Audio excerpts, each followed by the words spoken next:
Hi guys, welcome back to my channel. Today I have a demo from Nectar Bath Treats. This is their Sugar Crush Bath Bomb. So this one is heart-shaped and it's red and white.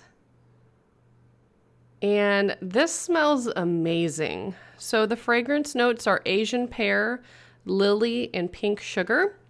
But if anyone is a Scentsy fan, it smells exactly like the Scentsy bar called French Kiss. It's a really old scent, and it was actually the first bar I ever tried from Scentsy, and I fell in love with it. It is just such a good smell, and this bath bomb smelled exactly like it, so I was completely thrilled by that. And the bath bomb did kind of sink and was fizzing slowly. And at first I was like, did I do this wrong? And I looked at the instructions and yeah, it said fill up the tub and put it in the bath. It was very slow to dissolve. It acted more like a bubble bomb in my opinion. And after reading more about it and getting in the bathtub and actually bathing in it, splashing around, it did make a lot of bubbles. So I think if I were to use another one of these bath bombs again, I would probably just have it go under running water, honestly, if you are looking for a lot of bubbles. But it did have some good pigment, especially towards the end. At this point, it had been in the tub probably 5 minutes or so.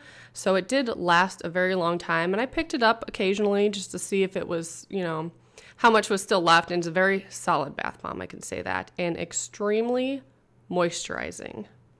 But here's one of their other products that I recently tested out. Their little fruit smoothie bath scrub. Or body scrub. Oh my gosh. Smells amazing. Has little blueberry and raspberry seeds in it to help with the exfoliation.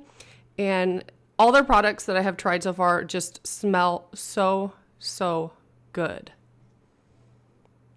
So if you want to browse around, maybe look at the soaps or lotions, face masks, they have everything on their website.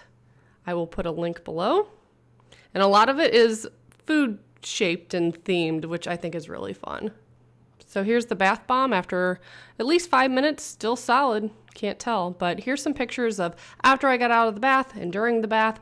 You can see a little bit of bubbles at first, and then when I got out later, a lot more bubbles. So if you're looking for a ton of bubbles, I really think using it under the running water would help with that.